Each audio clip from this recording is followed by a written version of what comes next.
हम गुरुकुल के पवित्र ब्रह्मचारियों, पिछली बार मैं सत्यार्थ प्रकाश के विषय में निवेदन कर रहा था कि इस महत्वपूर्ण ग्रंथ के अंदर 377 ग्रंथों के प्रमाण हैं और 1542 इसमें प्रमाण जो उद्धृत किए गए हैं। पौराणिक विद्वानों ने इस पर अनेक प्रकार के आक्षेप किए। आर्य समाज के विद्वानों ने, पंडित तुलसीराम स्वामी एवं अन्य विद्वानों ने उन सब आक्षेपों का उत्तर बड़ा विस्तार से उसका प्रमाण दिया है। ज्वाला प्रसाद मुरादाबादी और उसके भाई बलदेव प्रसाद मुरादाबादी ने इस पर आक्षेप किए थे, जो भास्कर प्रकाश आदि ग्रंथों को लेकर तुलसीराम स्वामी ने उनके सारे आक्षेपों के उत्तर दिए। स्वामी वेदानंद जी महाराज ने सत्यार्थ प्रकाश में आए हुए जो विषय संक्षेप से थे उसकी बड़ी विस्तृत व्याख्या भी उन्होंने अपने द्वारा संपादित सत्यार्थ प्रकाश में दी है और टिप्पणियाँ भी दी हैं। सत्यार्थ प्रकाश की रक्षा करने के लिए जैसे मैंने आपसे निवेदन किया था कि राम गोपाल और जय गोपाल दो भाइयों ने इसकी रचना पद्यों में की ताकि लोग इसको ठीक प्रकार से याद कर लेंगे और कोई व्यक्ति सत्यार्थ प्रकाश को जलाने का नष्ट करेगा तो ये कम से कम कंठस्थ तो सुरक्षित रहेंगे। जिस प्रकार से वेद पाठी ब्राह्मणों ने वेदों को कंठस्थ करके सुरक्षित रखा है। यह कार्य सिंध सरकार के द्वारा जिस समय सत्यार्थ प्रकाश पर प्रतिबंध लगाया गया उस समय उन्होंने ये कार्य प्रारंभ किया था और जब प्रतिबंध हट गया तो वो पद्यों में जो रचना कर रहे थे दोनों भाई वो 3 समूलास तक की रचना हुई। बाद में आने वाले समय में आप देखेंगे कि पूज्य स्वामी ओमानंद जी महाराज ने अनुभव किया कि हो सकता है कि ये पुस्तक कागज़ के रूप में कोई जला दे, नष्ट कर दे, तो उन्होंने ताम्र पत्र पर भी सत्यार्थ प्रकाश जो है वो लिखवाया, जो आज गुरुकुल जज्जर के पुरातत्व संग्रहालय के अंदर विद्यमान है। तो इस प्रकार से सत्यार्थ प्रकाश की महत्ता को ध्यान में रखते हुए अनेक विद्वानों ने, सन्यासियों ने इसकी सुरक्षा का प्रबंध किया। प्रचार और प्रसार में भी किसी प्रकार की कोई कसर जो नहीं रखी। अनेक भाषाओं के अंदर इसका अनुवाद हुआ ताकि सब भाषाभाषी इसको जान सके। मैंने ये भी निवेदन किया था कि सत्यार्थ प्रकाश में 14 समूलास है और किस समूलास में क्या वर्णन है। प्रथम समूलास में महर्षि दयानंद ने ईश्वर के नामों की व्याख्या की है। ईश्वर के नामों को लेकर के लोग आपस में एक दूसरे की सांप्रदायिक लोग निंदा कर रहे थे, कलह हो रहा था। जो वैदिक धर्म था विविध संप्रदायों में विभक्त हो गया था। शैव संप्रदाय, वैष्णव संप्रदाय, शाक्त संप्रदाय, माने ये 3 मोटे रूप से बड़े संप्रदाय जो उस समय प्रारंभ हुए और एक दूसरे की निंदा करने लगे। शिव संप्रदाय के लोगों ने भगवान का जो है नाम है वो शिव है और विष्णु की निंदा की, और इसी प्रकार से वैष्णव संप्रदाय के लोगों ने परमात्मा का नाम विष्णु माना और अन्य संप्रदायों की निंदा की। यहाँ तक विद्या विष्णु पुराण के अंदर कि जो व्यक्ति वैष्णव नहीं है, विष्णु की उपासना नहीं करता है, उस व्यक्ति का मुँह नहीं देखना चाहिए, उससे बात नहीं करनी चाहिए, उसका स्पर्श नहीं करना चाहिए। इस प्रकार की घृणा और नफरत फैलाई गई। श्लोक भी बना दिए कि मत्र बहुनोक्तेन ब्राह्मणा यपि अवैष्णवा न स्पृष्टव्या न द्रष्टव्या न वक्तव्या कदाचन। इसी प्रकार से शिव संप्रदाय के लोगों ने शिव के महिमा का वर्णन करते हुए लिख दिया कि जो राजा शिव की पूजा को छोड़ करके अन्य की पूजा करता है वह रोरव नरक के अंदर जाता है। यानी भयानक जो नरक के भी उन्होंने कुछ कैटेगरी बना रखी है कि उसके अंदर जाता है। शिवलिंगम समुत्सृज्य यजन्ते चान्य देवता सह देशेन स नृपः रोरवम नरकम व्रजेत, यानी वह राजा अपने देश के साथ सारी प्रजा के साथ रोरव नरक को जाता है। तो इस प्रकार से शिव शाक्त वैष्णव संप्रदाय आपस में जो है वो कलह कर रहे थे, एक दूसरे को नीचा दिखाने में लग रहे थे परमात्मा के नामों को लेकर के। महर्षि दयानंद ने इस प्रथम समोल्लास में इस बात को याद दिलाया है कि परमात्मा एक है और उसके नाम अनेक हैं। वेद मंत्र भी वो दिया है, एकम सद विप्रा बहुधा वदंती, वह परमात्मा एक है और उसके नाम जो वो अनेक हैं। जिस प्रकार से एक व्यक्ति को संबंध की दृष्टि से उसके पुत्र उसे पिता कहते हैं, उसका पिता उसे पुत्र कहता है, भाई और बहन उसे भाई कहते हैं, बहन के बच्चे उसे मामा कहते हैं, और इसी प्रकार से भाइयों के बच्चे उसे चाचा या ताऊ या काका कहते हैं। लेकिन उस व्यक्ति का जो मुख्य नाम है, व्यवहारिक नाम है, निज नाम है, वो रामलाल या श्यामलाल, मोहन या सोहन होता है।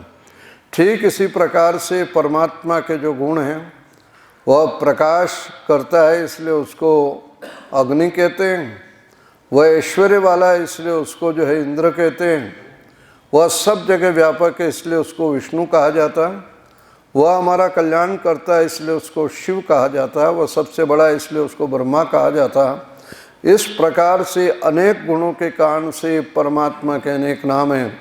लेकिन ऋषि लिखते हैं कि ओम यह परमात्मा का निज नाम है, सर्वोत्तम नाम है।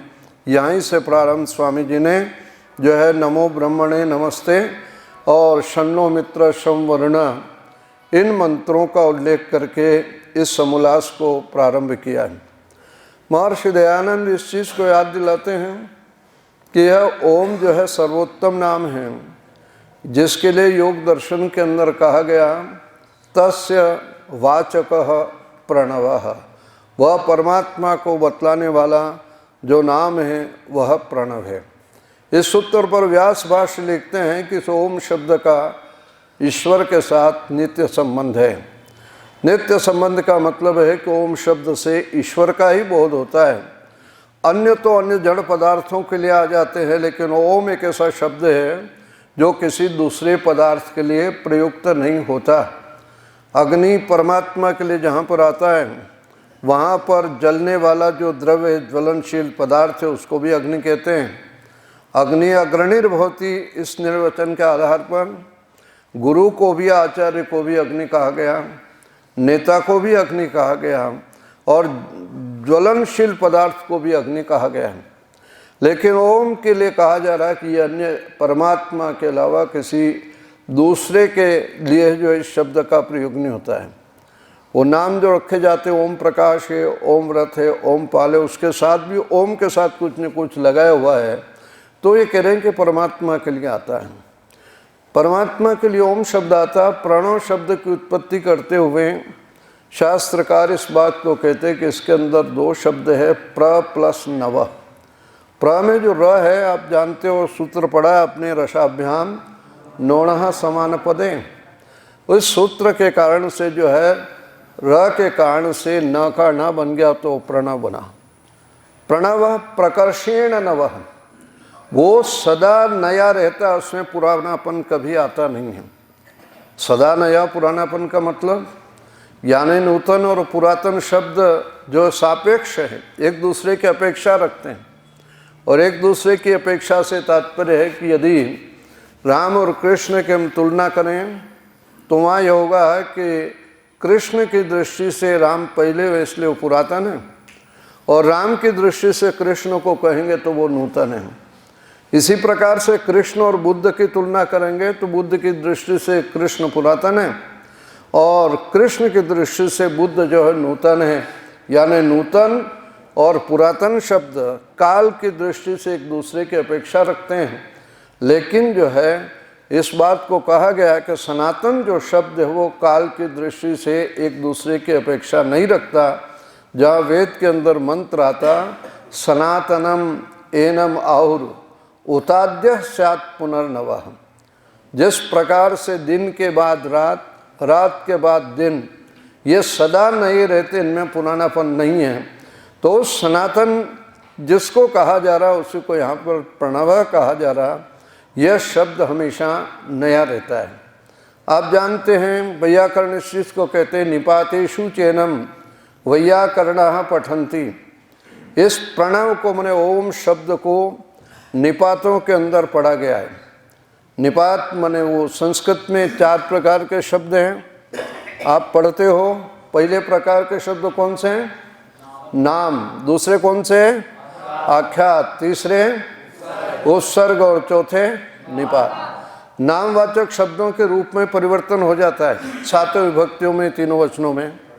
आख्यात माने क्रियावाचक शब्दों में भी वर्तमान काल, भूतकाल, भविष्यकाल, इनमें परिवर्तन होता है। प्रथम पुरुष, मध्यम पुरुष, बहुवचन और उत्तम पुरुष में परिवर्तन होता है। उपसर्ग क्रिया से पहले आते हैं और उसके अर्थ को परिवर्तन करते हैं। इन सब में परिवर्तन होता है, लेकिन निपात ऐसे शब्द हैं जिन शब्दों में कोई परिवर्तन नहीं होता है। इसलिए वहाँ अव्यय की व्याख्या करते हुए लिखा सदृशम त्रिषु लिंगेषु सर्वासु च विभक्तिषु यन न वेति तद अव्ययम। माने सारी विभक्तियों में, सारे वचनों में, सारे लिंगों में जिसमें कोई परिवर्तन नहीं होता है उसको हम क्या कहते हैं? अव्यय कहते हैं। तो ऋषि इस बात को याद दिला रहे हैं कि ओम शब्द जो है अव्यय में पड़ा हुआ है, यानी परमात्मा का वाचक इस ओम शब्द में कोई परिवर्तन नहीं होता। यह शब्द जिस परमात्मा को बतला रहा है उस परमात्मा में भी कोई परिवर्तन नहीं होता है, और परमात्मा के नियम में भी कोई परिवर्तन नहीं होता है। यानी ये तीनों के तीनों अपरिवर्तनशील है। अग्नि पर जो व्यक्ति हाथ 100 साल पहले रखता था हाथ उसका जलता था, आज यदि आग पर हाथ रखेगा तो हाथ उसका जलता है, और 10 साल 100 साल बाद भी रखेगा तो वो हाथ उसका जलेगा। चाहे दिल्ली में रखे, बम्बई में रखे, कलकत्ता में रखे, सब जगह ये नियम पाया जाएगा। भारत या भारत से बाहर भी रखे तो हाथ उसका जलेगा। यानी परमात्मा के नियम सार्वदेशिक और सार्वकालिक हैं, वो सदा एक जैसे रहते हैं। तो परमात्मा भी अपरिवर्तनशील है। परमात्मा को बतलाने वाला ओम शब्द भी अपरिवर्तनशील है, और परमात्मा ने जो नियम बनाए वो नियम भी अपरिवर्तनशील है, अनचेंजेबल है, इस चीज़ को कहा गया। तो यहाँ पर इस चीज़ को बतलाया गया है कि यह शब्द जो है निपातों में पड़ा हुआ, ये व्युत्पन्न और अव्युत्पन्न भी माना गया। यदि व्युत्पन्न करेंगे तो उणादि का सूत्र है अवतेष्टि लोप, अवरक्षणे धातु से जो है मन प्रत्यय होकर जो है ये ओम शब्द बनता है। जिस शब्द का अर्थ होगा धातु के हिसाब से कि अवरक्षणे, परमात्मा हमारी क्या करता है? रक्षा करता है। ओम का मतलब है कि वो रक्षक है, हमारी रक्षा करता है। और रक्षा किस प्रकार से करता है? कोई बाहर से आके हाथ नहीं पकड़ेगा, बल्कि अंदर से ही जो है हमारे हाथ को गलत कार्यों में बढ़ने नहीं देगा। और उसकी रक्षा का वर्णन करते हुए ऋषि दयानंद लिखते हैं, जब जब जीवात्मा पाप कर्म में प्रवृत्त होता है तब तब अंदर से भय, शंका और लज्जा महसूस होती है। यह अंदर से जो डर लग रहा है ये कोई दूसरा नहीं डरा रहा, बल्कि परमात्मा हमें रोकने का प्रयास कर रहा है कि देखो ये गलत कार्य, आप इस काम को मत करो। और जो काम अच्छा होता है दुनिया के लोग उसको खराब बतलावें, लेकिन अंदर से व्यक्ति को प्रेरणा मिलती है। तो अच्छे काम में परमात्मा प्रेरणा देकर के हमें प्रेरित करता है कि इस कर्म को करो, और बुरे काम में परमात्मा जो है रोकने की कोशिश करता है अंदर से भय, शंका, लज्जा के द्वारा, इस काम को मत करो। तो ये परमात्मा इस प्रकार से जो वो रक्षा कर रहा है। ऋषि दयानंद और इसके बारे में लिखते हैं वहाँ पर, यह शब्द अकार, उकार और मकार से बना है।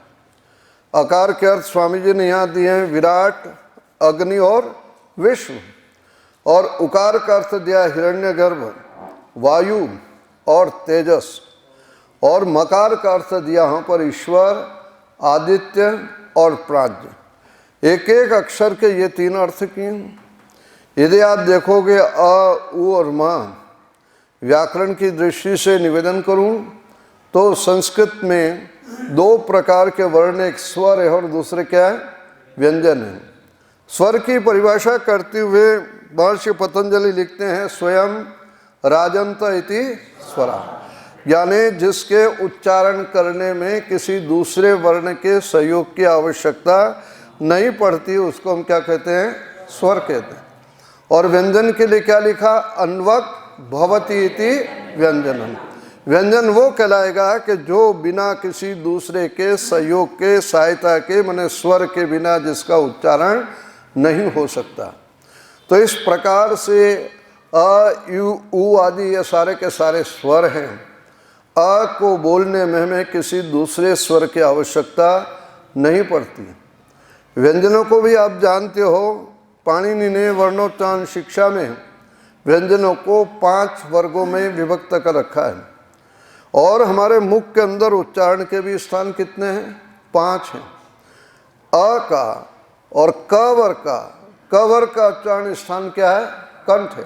अकुह विसर्ज्ञानाम कंठ, यानी क वर्ग का, अ का, ह का, इसका उच्चारण हम कंठ से करते हैं, यानी क, ख, ग, घ और ङ। उसके पश्चात च वर्ग का उच्चारण कहाँ से होता है? तालु से। थोड़ा जीवान को ऊपर ले जाओ, वहाँ से निकलेगा च, छ, ज, झ और य। और ट वर्ग का उच्चारण कहाँ से होता है? मूर्धा से। और ऊपर ले जाओ, जितनी जीवान ले जा सकते हो मुंह के अंदर। ट, ठ, ड, ढ और न। दांतों के पास जीवान ले आओ, दंत से जो अक्षर निकलते हैं त वर्ग के, त, थ, द, ध, न। अब होठ बंद करते जाओ, प वर्ग के अक्षर निकलेंगे, प, फ, ब, भ और म। क्या कमाल है परमात्मा की रचना है। कोई होठ बंद करके च बोल के दिखा दो या ट बोल के दिखा दो। दांतों के पास जीवान लगाकर कोई प बोल दे, क बोल दे, ट बोल दे, नहीं निकल सकता। भाषा तो व्यक्ति ने 2000 से ऊपर बना ली, लेकिन हमारे मुख के अंदर उच्चारण की जो स्थान है वो कितने रखे? परमात्मा ने 5 रखे। यही मानवीय कृति और ईश्वर की कृति में अंतर है। अ से अ का स्थान कंठ है, अ से हमारा मुंह खुलता है। ऊ का स्थान भी जो ओष्ठ माना गया, ऊ माने मुंह खुला रहता है। और म पर जाकर के जो है हमारा मुंह क्या हो जाता है? बंद हो जाता है।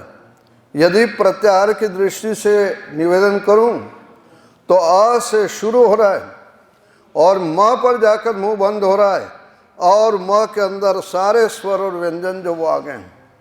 ऊ पर हमारा मुंह खुला हुआ रहता है, यानी अ से मुंह खुल रहा है, ऊ से मुंह खुला हुआ रह रहा है, म पर जाकर के मुंह बंद हो रहा है। यही इस चीज को वेदांत में कहा गया जन्माद्य यस्य यतः। वही परमात्मा इस सृष्टि को खोलने वाला माने बनाने वाला है, खुला रखने वाला माने पालन करने वाला है, और बंद करने वाला ने प्रलय करने वाला वह परमात्मा एक ही है।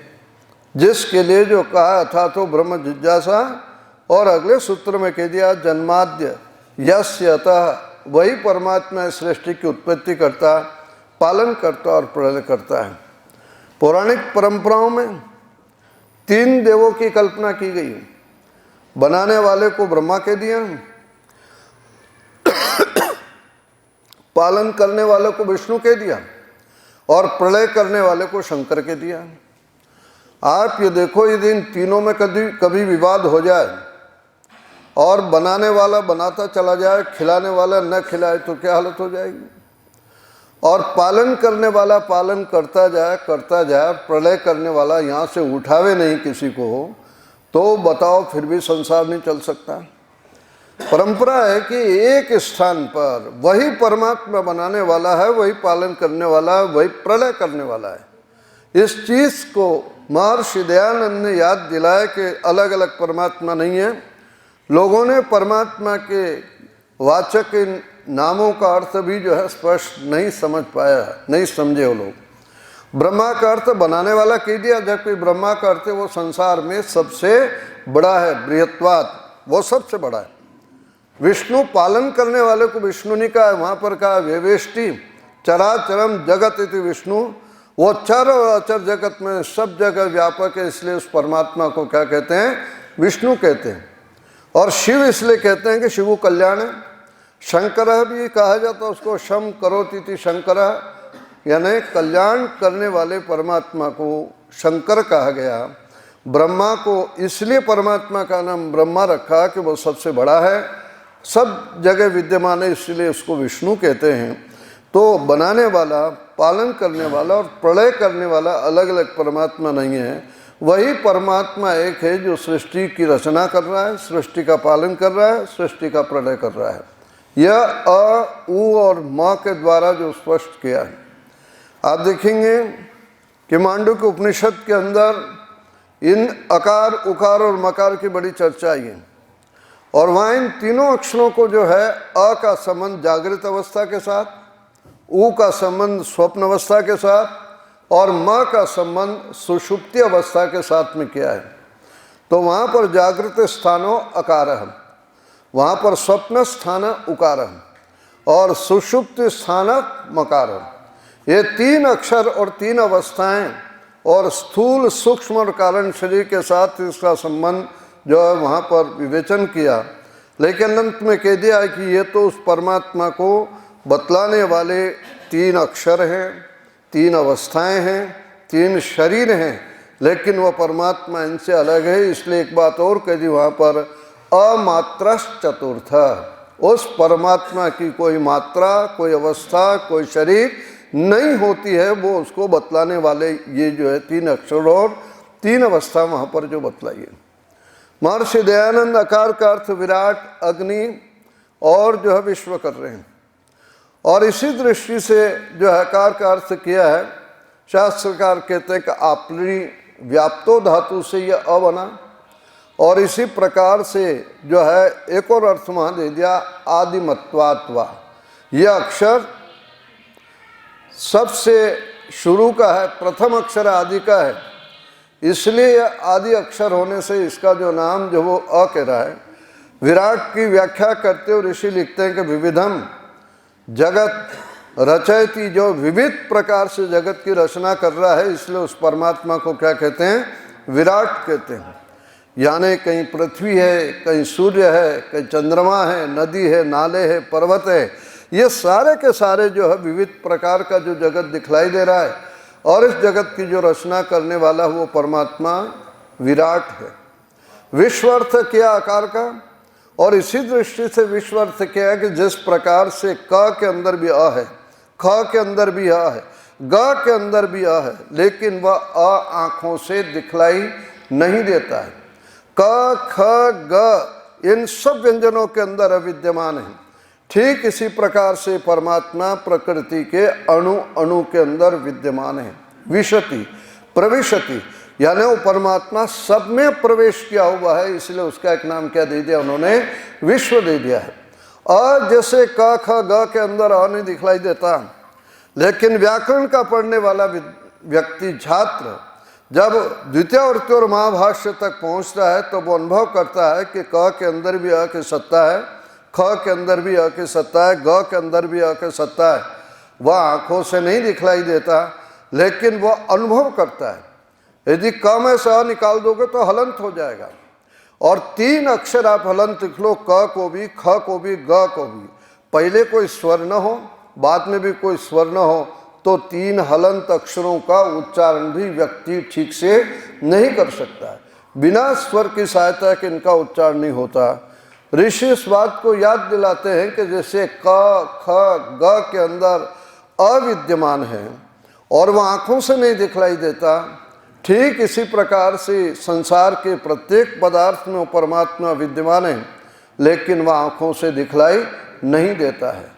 जिस प्रकार से व्याकरण का पढ़ने वाला विद्यार्थी क, ख, ग के अंदर अ की सत्ता का अनुभव करता है, ठीक इसी प्रकार से धारणा, ध्यान और समाधि तक पहुंचने वाला योगी अणु अणु के अंदर उस परमात्मा की सत्ता का अनुभव करता है। परमात्मा देखने की वस्तु नहीं है, बल्कि परमात्मा अनुभव करने की वस्तु है। जिस प्रकार से व्यंजनों में अ नहीं दिखा जाता, वैसे परमात्मा नहीं दिखता है। ऋषि इस चीज़ को कह रहे हैं। ओकार का अर्थ ऋषि ने वहाँ लिखा है इस चीज़ को लेकर के कि हिरण्यगर्भ, वायु और तेजस, या ऊ शब्द से, ऊ उत्कर्षात उभयत्वात् वा, शास्त्रकार इस बात को लिख रहा है कि वह उत्कर्ष का कारण है। जिस प्रकार से वायु हमारे जीवन को सुरक्षित रखता है, वाति चराचरम जगत, चर और जगत को गतिशील बनाया हुआ है, परमात्मा को भी वायु इसलिए कह रहा है कि वह सारे संसार को गतिशील जो है वो रखा हुआ है, वह गति दे रहा है, प्राण दे रहा है। जैसे वायु के बिना हमारा जीवन सुरक्षित नहीं रह सकता, जैसे प्राण वायु हम लेते हैं, यदि परमात्मा इस जड़ जगत में नहीं हो तो ये भी एक मिट्टी की तरह हो जाए, गतिशील नहीं रह सकता है। उसके साथ साथ इस चीज़ को कहा कि हिरण्यगर्भ दिया वहाँ पर स्वामी जी ने, ज्योतिर्वे हिरण्यम वहाँ शब्द दिया हुआ है। तो यानी ये ज्योति स्वरूप जितने हिरण्यादि नाम, सूर्यादि नाम, तेजसाम गर्भ उत्पत्ति स्थानम, यानी इन सब की उत्पत्ति करने वाला सूर्य आदि जितने भी तेजस्वी पदार्थ है, प्रकाशमान है, ज्योति स्वरूप है, उन सब पदार्थों का जो है बनाने वाला, इनका जो निमित्त कारण है वह जो परमात्मा है, इसलिए उसको जो है हिरण्यगर्भ कहा गया है। उकार को कहा करा के तेजस्वी, जो तेजस्वी पदार्थों के अंदर जो तेज दिखलाई दे रहा है वो तेज भी एक प्रकार से परमात्मा का है। इसलिए जो उपनिषदों में कहा गया कि न तत्र सूर्यो भाति न चंद्र तारकम तमेव भांतम अनुभाति सर्वम, ये सब तेजस्वी जितने पदार्थ है, सूर्य है, चंद्र है, लोक है, ये सब परमात्मा के प्रकाश से प्रकाशित हो रहे हैं। इस प्रकार से वो की व्याख्या ऋषि ने हिरण्यगर्भ, वायु और तेजस करके की। साथ में मकार की व्याख्या माने धातु से, यानी परमात्मा सबको अपने अनुशासन में रखता है, प्रलय अवस्था में उसको जो लाता है और सबके परिमाण को, मैंने उनकी सारी स्थिति को जानता है।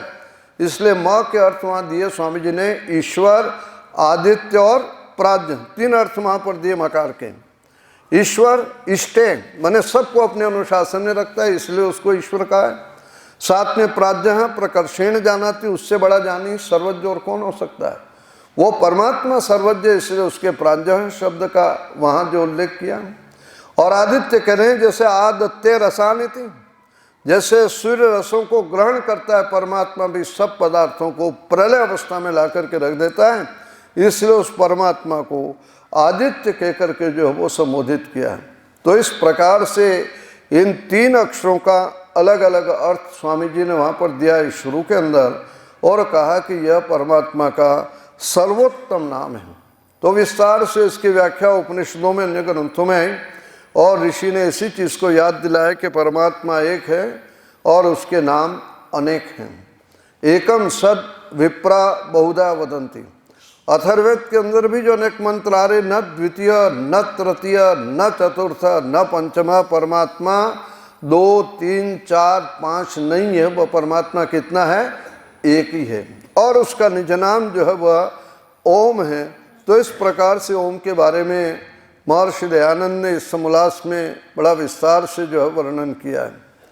परमात्मा के ये नाम वाचक हैं, यानी बतलाने वाले हैं, और साथ साथ में अन्य पदार्थों के भी आते हैं, तो यह शब्द वाचक भी हैं और साथ में ग्राहक भी है, परमात्मा को बतलाने वाला भी है, और परमात्मा के अर्थ को ग्रहण माने इससे लोगों को जानकारी भी होती है। यदि मोटा उदाहरण दूं तो द्विरेफ शब्द है, द्विरेफ शब्द भंवरे के लिए आता है, तो भंवरे का वाचक द्विरेफ शब्द है, और ग्राहक क्या हो जाएगा, इसमें भ्रमर शब्द रहेगा। तो ग्राहक अलग है, वाचक अलग है। यहाँ पर कह रहे हैं कि शब्द परमात्मा का वाचक भी है और ग्राहक भी है, माने अ, उ और म, इससे हम परमात्मा को ग्रहण करते हैं और परमात्मा को बतलाने वाला भी यह शब्द है। वहाँ और भी प्रश्न क्या है कि इन शब्दों के अन्य भी अर्थ है, आप परमात्मा ही क्यों लेते हो? तब स्वामी जी ने वहाँ पढ़ दिया, उपस्थितम परित्यज्य अनुपस्थितम च पश्यति, यानी जो चीज़ स्पष्ट दिखलाई दी आप उसको छोड़े और जो नहीं उसके लिए भाग रहे हो।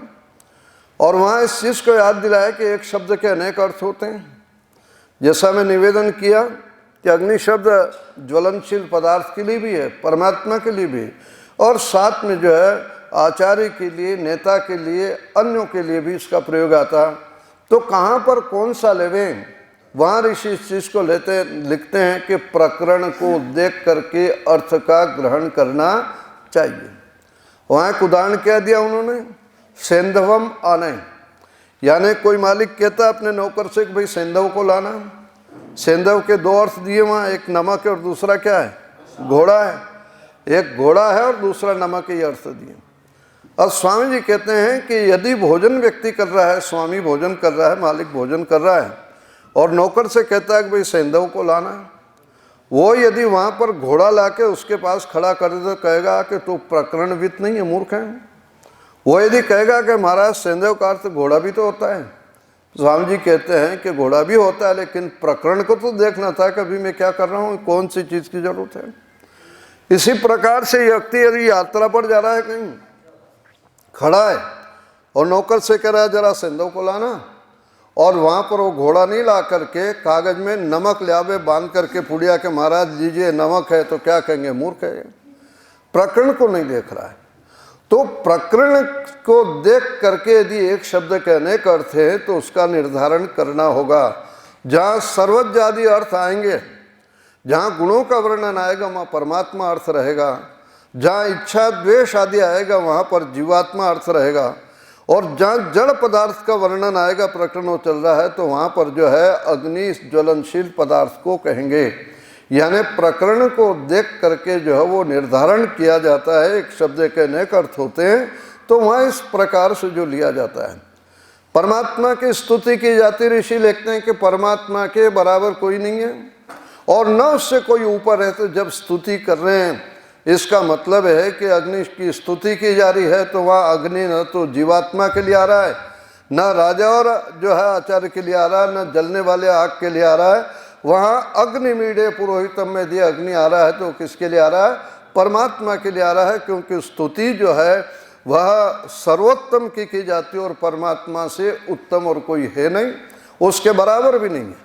इसलिए योग दर्शन के अंदर लिखा है तत्र निरतिशयम सर्वज्ञ बीजम, उस परमात्मा के न तो कोई बराबर है न उससे अधिक है, इसलिए उसको सर्वज्ञ जो वो कहा गया है। तो इस प्रकार से हमें प्रकरण को देख करके जो है इस ईश्वर विषयक हमें अर्थों को करना चाहिए। यह सावधान महर्षि दयानंद ने हमें याद दिलाया और इस चीज़ को कहा कि परमात्मा का गुणगान करें। आगे परमात्मा के 100 नामों की व्याख्या इस समोल्लास में की। वो सच्चिदानंद शब्द का अर्थ करते हुए कि परमात्मा क्या है, वो सत है और साथ में चित है और आनंद स्वरूप है। देखो सत का अर्थ करते हुए शास्त्रकार लिखते हैं यद अस्ति त्रिषु कालेषु तत्सत। परमात्मा को सत इसलिए कहा जा रहा कि वह तीनों कालों में विद्यमान है, तीनों कालों में रहता है, इसलिए उसको सत कहते हैं। परमात्मा वो होगा जो तीनों कालों में रहेगा। राम को और कृष्ण को हम परमात्मा नहीं कह सकते, क्योंकि राम सतयुग में नहीं थे, त्रेता में रहे, द्वापर में भी नहीं है और कलयुग में भी नहीं है, इसलिए राम ईश्वर नहीं हो सकते हैं। कृष्ण को आप ईश्वर कहोगे तो वो भी नहीं होगा, क्योंकि कृष्ण सतयुग त्रेता में नहीं रहे, द्वापर में रहे, अभी भी नहीं है। तो परमात्मा वो होगा जो तीनों कालों में रहता हो, वर्तमान भूत और भविष्य सदा रहता हो, उसको परमात्मा कहेंगे। या इसलिए उसके लिए सत शब्द का प्रयोग आया। तो वहाँ पर आक्षेप करने वाला कह सकता है कि सत तो फिर प्रकृति भी है, प्रकृति को भी आप परमात्मा कहोगे। तो ऋषि एक शब्द और वहाँ पर दे रहे, उसकी व्याख्या करें कि वह चित्त है, चित्त जाने, वह परमात्मा जान वाला है, वह जानता है। प्रकृति नहीं जानती, इस पुस्तक को नहीं पता है कि इसके सामने कौन बैठा है, माइक को नहीं पता है कि इसके सामने कौन बोल रहा है। हमारे में जड़ और चेतन में इतना अंतर है कि हम जो है वो जानते अनुभव करते हैं, जो है जड़ पदार्थ अनुभव नहीं करता। तो फिर इस बात को होगा कि फिर चेतन तो जीवात्मा है, जीवात्मा भी जो है वो परमात्मा हो जाएगा। तो ऋषि इस बात को याद दिलाते कि नहीं, वह परमात्मा सत है, चित्त है और साथ में आनंद स्वरूप है। इसलिए शब्द दिया यहाँ पर सच्चिदानंद स्वरूप। आनंद स्वभाव है उसका, हमारा स्वभाव नहीं आनंद का। हम तो आनंद से खाली हैं, इसलिए कोई खाने में आनंद ढूंढ रहा है, कोई सोने में आनंद ढूंढ रहा है, कोई गाने में ढूंढ रहा है, कोई घूमने में ढूंढ रहा है, कोई मकान में ले रहा है, सुख का अनुभव कर रहा है। यानी हम दूसरे में सुख और आनंद की अनुभूति कर रहे हैं, इसका मतलब है कि आनंद या सुख हमारा अपना स्वभाव नहीं है, हम उससे रिक्त हैं, इसलिए दूसरे में देख रहे हैं। परमात्मा के लिए कहा जाए कि परमात्मा तो आनंद स्वरूप है। लोहे के गोले को आप आग में डाल दो, वो घंटे 2 घंटे में लोहा जैसा हो जाएगा। व्यक्ति जैसे आग को नहीं छू सकता, वैसे लोहे के गोले को भी नहीं छू पाएगा। और 2-4 घंटे उसको बाहर रख दो, वापस वो ठंडा हो जाएगा, आदमी आराम से छू लेगा। तो लोहे के गोले में जो जलाने वाला गुण आया, वो गुण नैमित्तिक गुण है, अग्नि के निमित्त से उसमें आया है। और जैसे अग्नि से दूर करोगे वापस अपने स्वाभाविक रूप में हो जाएगा। लेकिन जलाना जो है वो अग्नि का स्वाभाविक रूप है, वह उसका स्वरूप है। ठीक इसी प्रकार से परमात्मा का यदि हमें सानिध्य प्राप्त होगा तो हम आनंद की अनुभूति करेंगे, और यदि नहीं तो हम एक दूसरे में दूसरी चीज़ों में आनंद को देखते रहेंगे। तो प्रकृति भी परमात्मा नहीं है, जीवात्मा भी परमात्मा नहीं है। परमात्मा जो वो क्या है, सच्चिदानंद स्वरूप है। इस प्रकार से ईश्वर के गुणों का विवेचन करते हुए ऋषि ने सच्चिदानंद की जो व्याख्या विस्तार से जो वो की इसमें समझाया। महर्षि दयानंद ने एक और भ्रम दूर किया ईश्वर के नामों की व्याख्या करते हुए।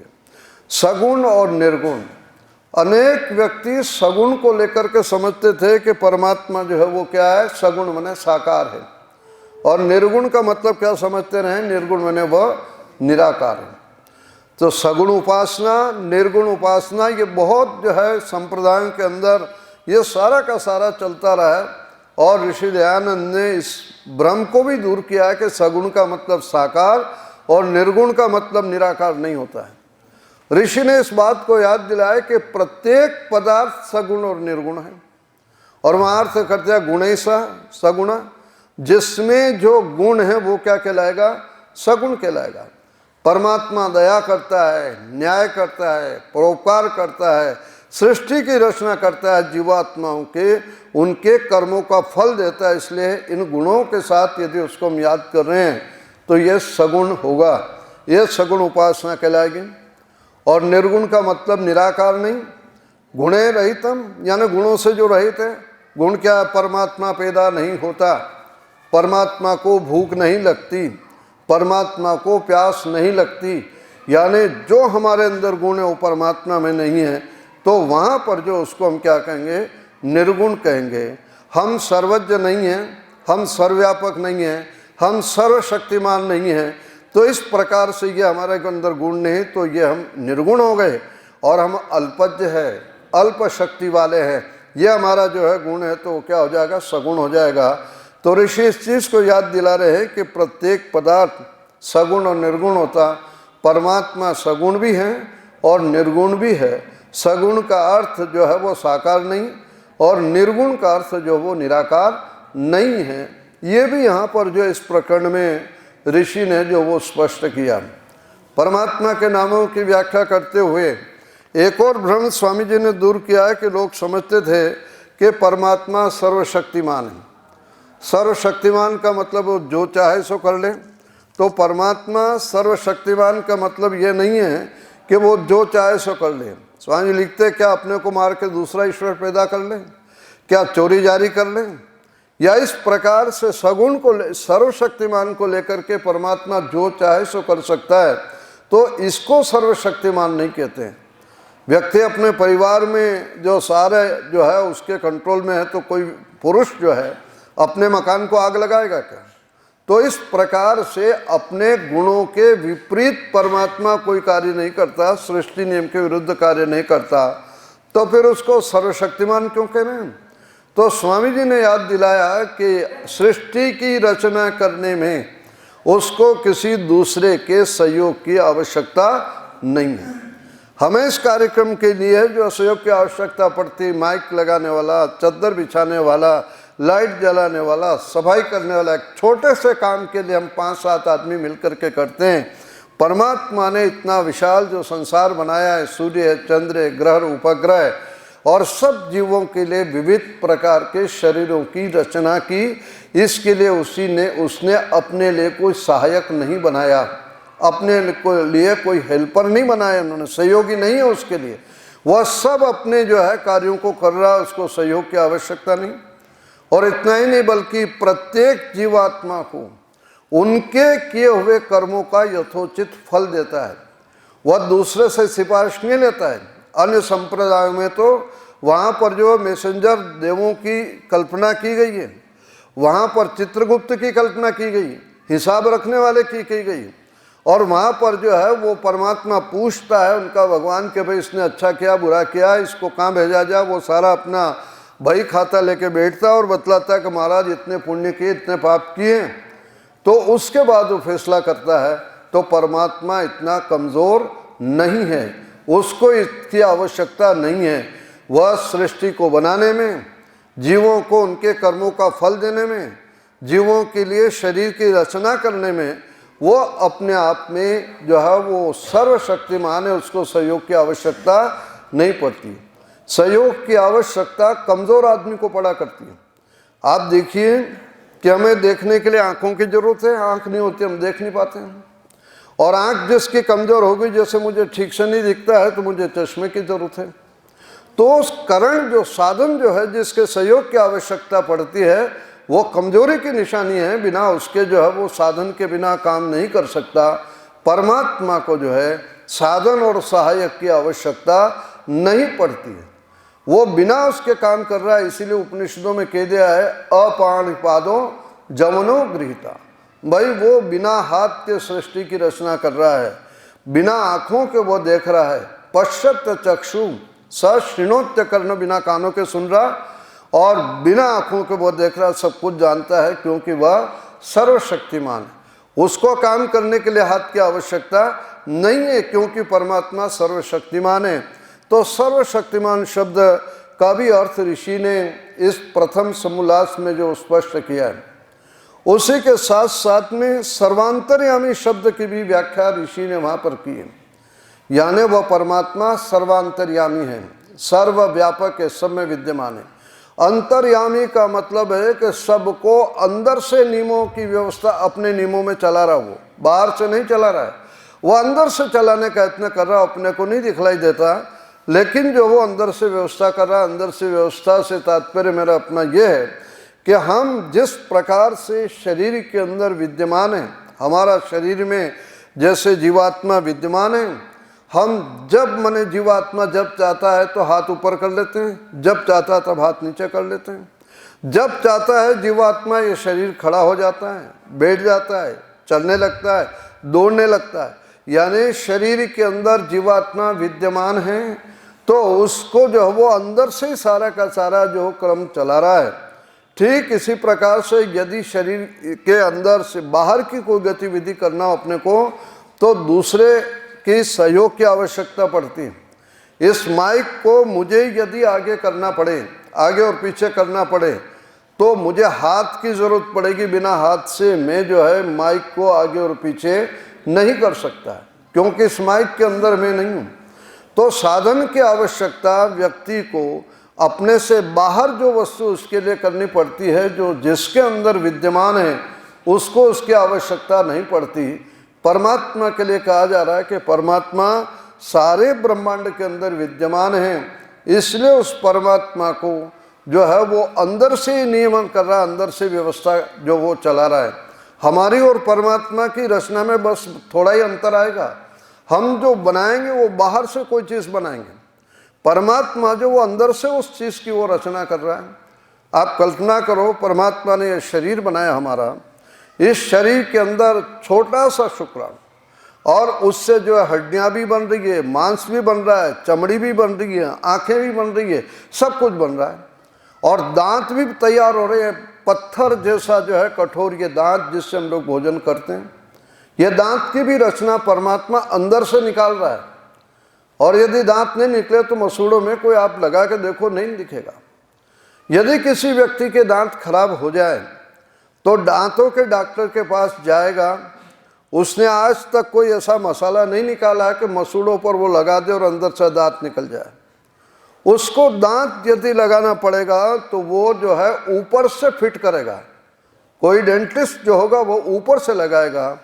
तो परमात्मा अंतर्यामी माने वो अंदर से बना रहा है, और साथ साथ में जो है मनुष्य जो है बाहर से थोप रहा है।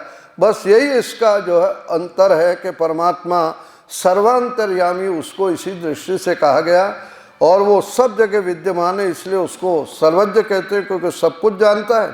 और सर्वांतर्यामी सर्वज्ञ है, और सर्वज्ञ होने के कारण से वो रचना भी कर रहा है, इसलिए उस परमात्मा को सर्वशक्तिमान जो कहा गया। तो इस प्रकार से उस परमात्मा के सर्वज्ञ सर्वशक्तिमान ये सारे के सारे जो हम रचना किए। परमात्मा को इन हाथों की आवश्यकता नहीं, इसलिए शंकर लिखते हैं वहाँ पर कि कर्णवत चेत न भोगा दिव्य। यदि परमात्मा के कर्ण आप मान लोगे, माने उसका आकार प्रकार आप मान लोगे, उसके साधन यदि आप मान लोगे, तो वो कहता है कि ईश्वरस्यापि अनीश्वरत्वम प्रसज्जेत भोगा दिव्य, यानी वो सुख और दुख, भूख और प्यास, इन करणों को साधनों को आप मानोगे। शरीर वाला यदि उसको आप मान लोगे तो परिणाम होगा कि वह ईश्वर नहीं रहेगा, अनीश्वर हो जाएगा, क्योंकि उसको भूख लग रही है तो भोजन की आवश्यकता है, उसको जो है देखना है तो उसको आँख के सहयोग की आवश्यकता है, कुछ सुनना चाहता है तो कानों की जरूरत पड़ेगी। इसलिए कहता है कि कर्णवत चेत न, इसलिए उस परमात्मा के करण नहीं माने जा सकते, साधन नहीं माने जा सकते। वह परमात्मा अंदर विद्यमान है, और अंदर विद्यमान होता है, उसको इन किसी दूसरे की अपेक्षा नहीं है। इस प्रकार से वो परमात्मा जो उसके अंदर है। महर्षि दयानंद ने जहाँ 100 नामों की व्याख्या इसके अंदर जो की है, और इसी बात को बतला है कि गणेश भी वही है, परमात्मा को गणपति कहकर संबोधित किया है। और गण इसलिए कहा गया कि गण्यन्ते इति गणा, जिन चीज़ों की गणना की जाती है, जो काउंट होता है, उसको गण कहते हैं। और उनका ईश है स्वामी, इसलिए परमात्मा गणपति। परमात्मा गणपति इसलिए कि संसार की जितनी भी चीज़ें अपन देख रहे हैं, जिसको हम काउंट कर सकते हैं, गिन सकते हैं, वो सारी के सारी चीज़ें उसका स्वामी और मालिक तो परमात्मा है। हम इसके मालिक नहीं हैं। हम इन चीज़ों का उपयोग करते हैं, प्रयोग में लाते हैं, जितना समय हमारा भोग का होता है उतना हम भोगते हैं, और जब समय हो जाता है तो हम यहाँ से चल देते हैं। मैं 20-22 दिन से इस माइक के सामने बोल रहा हूँ, और जब यहाँ से चलूँ तो इस माइक को साथ लेकर चलने लगूँ। स्वामी जी कहेंगे भैया क्या कर रहे हो? कि जी मैं तो ले जा रहा हूँ। क्यों ले जा रहा हो? मैं 22 दिन तक इसके आगे बोला हूँ, इसलिए मैं ले जा रहा हूँ। तो कहता है कि 22 दिन नहीं, 22 महीने इसके आगे बोल सकते हो, लेकिन ले जाने का हक आपको नहीं है। यह माइक जो है गुरुकुल का है। इस माइक के आगे मेरे जैसे कई लोग, आज सवेरे योगेश जी बोलते हैं, कभी यह सोच लें, कभी मैं सोचता हूँ, तो कहा नहीं, बोलने का अधिकार है, आप उसका उपयोग कर सकते हो, लेकिन साथ ले जाने का आप जो है वो नहीं ले जा सकते। इसीलिए जो कहा गया है कि जितने भी पदार्थ, जिन पदार्थों का हम भोगते हैं, संसार के पदार्थों का जितना हमारा समय है, जितना प्रारब्ध है, उतना हम भोगते हैं, और जिस समय हमारा पूरा हो गया सब कुछ यहीं छोड़ करके चले जाते हैं। कोई अपने साथ नहीं ले जाता है, ना आज तक ले जा सका। संस्कृत में जो श्लोक है आपको याद है, धनानि भूमो पशवश्च गोष्ठे, ये सारा पैसा कौड़ी धन सब यहीं पर रह जाता है। कोई सोचे कि मैं गाय भैंस को ले जाऊंगा, इसकी सेवा इतने साल से कर रहा हूँ, तो कह नहीं, वो भी जो है गौशाला में बंधी रह जाएगी। पति और पत्नी दोनों एक दूसरे के लिए जीने और मरने का प्रयत्न करते हैं कि हम साथ देंगे जिंदगी भर, लेकिन वो भी छोड़ करके चल देता, मुंह फेर करके वो भी अकेला जाता, न उसको कोई साथ जाने देता है। बल्कि अपने गांव में प्रचलन है कि घर के दरवाजे से बाहर पत्नी को, महिला को निकलने नहीं देते, उसको रोक लेती हो। कोई सोचेगा कि बंधु बांधव, पुत्र पुत्रियाँ, ये रिश्तेदार मित्र जिनके साथ हम उठते बैठते रहें, ये हमारा साथ देंगे, तो उनके लिए भी उसने कह दिया है कि जनाहा श्मशाने, भाई ये श्मशान तक रहेगा। तो कहा शरीर को मैं ले जाऊंगा, शरीर तो मेरा साथ देगा। कितनी मेरी शरीर के प्रति आसक्ति है कि शरीर गोरा है तो मैं समझता हूँ मैं गोरा हूँ, शरीर काला है तो सोचता है कि मैं काला हूँ, शरीर तगड़ा है मोटा तो सोचता है कि मैं मोटा हूँ, दुबला है तो दुबला हूँ, यह शरीर तो मेरा साथ देगा। तो वहाँ चिंतक लिखता है कि नहीं, देहस चितायाम, यह भी आपकी चिता तक रहेगा जब आग लग जाए, क्योंकि जीवात्मा तो पहले ही निकल गया है, साथ कुछ नहीं ले गया। लेकिन कोई उसके अस्तित्व को माने तो कहता है कि भाई चिता तक आपका ये शरीर रहेगा। परलोक मार्गे, परलोक के मार्ग में तो कर्मानुगो गच्छति, जीव एक जीवात्मा के साथ उसके अच्छे और बुरे किए हुए कर्म ही साथ जाते हैं।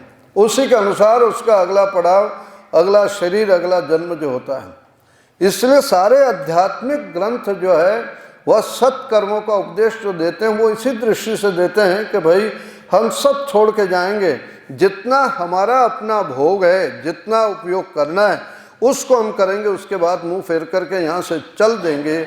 इसलिए कहा जा रहा है कि परमात्मा ही संसार का मालिक है, इसलिए उसको गणपति कहा गया है, गणेश उसको कहा गया है।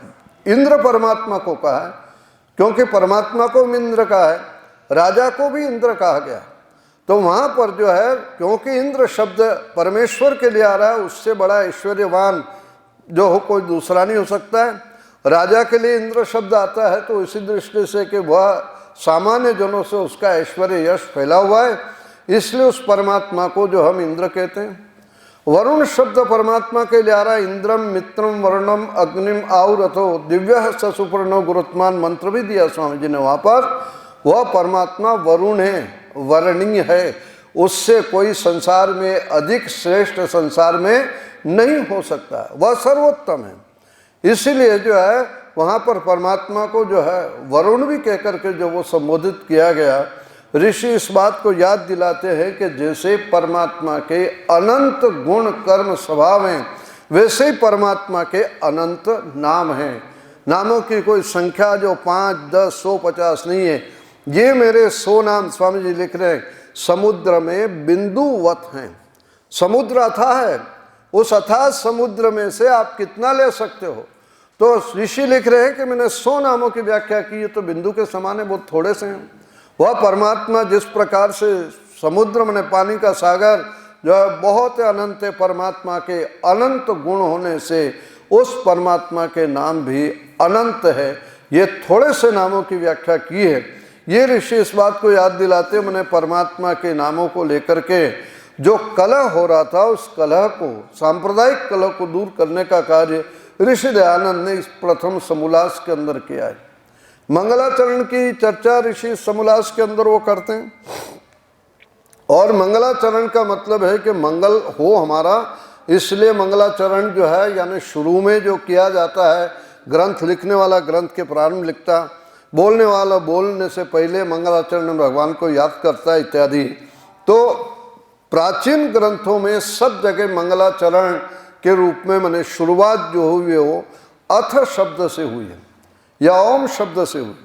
कहीं पर भी श्री गणेशाय नमः नहीं है, रामाय नमः, कृष्णाय नमः, इस प्रकार का कोई उल्लेख नहीं मिलता है।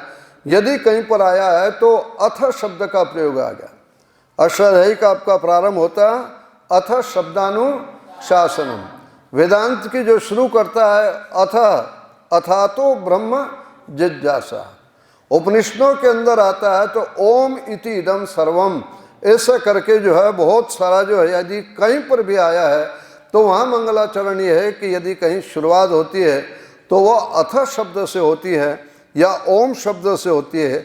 सांप्रदायिक लोगों ने संप्रदाय के प्रचलन के साथ किसी ने राम को कह दिया, किसी ने गणेश को कह दिया, कृष्ण ने कृष्ण को कह दिया है, अलग अलग उनको जो नाम दे दिया है। स्वामी जी ने सांख्य दर्शन का सूत्र दिया और उस मंगलाचरण का अर्थ क्या कर रहे हैं स्वामी जी लिख रहे हैं, वो लिख रहे हैं कि जो पक्षपात रहित न्याय, न्याय कैसा होना चाहिए, पक्षपात रहित हो। पक्षपात का मतलब अपने वाले के लिए नियम अलग और दूसरे वाले के नियम अलग, वो न्याय नहीं कहलाएगा। न्याय वो कहलाएगा कि जो नियम दूसरे के वाले के लिए है वही अपने वाले के लिए, जो नियम अपने वाले के लिए वही दूसरे के लिए है। तो पक्षपात से रहित जो न्याय होता है उसके लिए कह रहे हैं। और आगे लिखा सत्य, यानी झूठ उसमें बिल्कुल ही मिलावट न हो। और आगे ऋषि लिख रहे हैं कि वेदोक्त ईश्वर की आज्ञा, माने ईश्वर की आज्ञा ऐसी होनी चाहिए जो वेदानुकूल हो। जहाँ पुराणों वगैरह की या ब्रह्मजाल ग्रंथों में जिसमें भ्रम फैलाया हुआ है, उन ग्रंथों में यदि परमात्मा कुछ बात लिख रहा है, परमात्मा के नाम से कोई व्यक्ति लिख रहा है, तो वो जो है मंगलाचरण में नहीं आएगा। जो ईश्वर की आज्ञा है, और ईश्वर की आज्ञा भी कहाँ विशेषण दिया, वेदोक्त, जो वेदों में लिखी हुई है। वेदों में जिस प्रकार का आदेश दिया है विधि और निषेध का, और साथ में सत्य हो, पक्षपात रहित न्याय आचरण हो, ये सारे के सारे तो करें कि ईश्वर की आज्ञा उसका यथावत सर्वत्र सदा पालन आचरण करना ही मंगलाचरण है। मंगल उसी को कहेंगे जो ईश्वर की आज्ञा है, पक्षपात रहित है, सत्य है, वेदोक्त है, और इतना होने पर जो आज्ञा उसने दी है उसका यथावत माने जैसा कहा है वैसा, और दो शब्द और दिए वहाँ पर, सर्वत्र और सदा। ऐसा नहीं कि गुरुकुल में नियम पालन कर लेंगे, गुरुकुल से बाहर निकले उल्टा सीधा करेंगे, वो मंगल आचरण नहीं होगा। यानी सब जगह, और साथ साथ में कह दिया कि आज हमने नियम पालन कर लिया, कल हम नियम को तोड़ देंगे, तो नहीं, सदा जो है उसका आचरण करना ही क्या कहलाएगा, मंगल आचरण कहलाएगा। इसलिए बार बार इस बात को कहा जाता है कि परमात्मा सर्वथा सर्वदा सर्वत्र उपलब्ध है, हर जगह परमात्मा है, हर समय उपलब्ध है, और इस चीज को कहता है कि सदा उपलब्ध है। लेकिन क्या लिखते हैं, किंतु निर्दोष अंतःकरण में प्रकाशित होता है।